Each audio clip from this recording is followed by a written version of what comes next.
Hello दोस्तों, फिर आज मैं एक नया वीडियो लेके आया हूँ जिसमें मैं आज सिल्वर प्लेट में भगवान जी श्री हनुमान जी के लिए एक मुकुट बना हुआ है, टोपी मुकुट। चलिए वीडियो में पूरा आप लोग के साथ शेयर करने वाला हूँ। वीडियो पूरा तक देखिए। वीडियो अच्छा लगे तो लाइक कमेंट से सब्सक्राइब करना।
আমি যাব না, আমার আজকে খাবো না, আমি খাবো না আজকে উপবাস।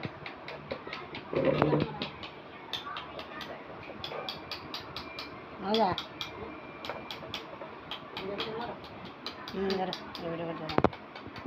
আমার বেডটা পছা দেখ ঘুরো না মুখে দেবে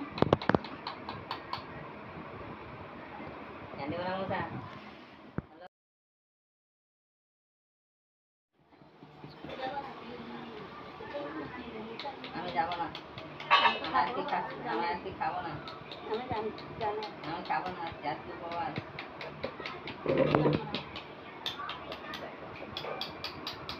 মজা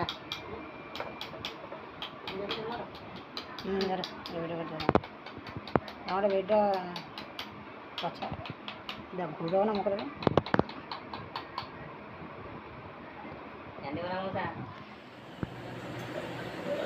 দুজন জায়গায় উঠিস।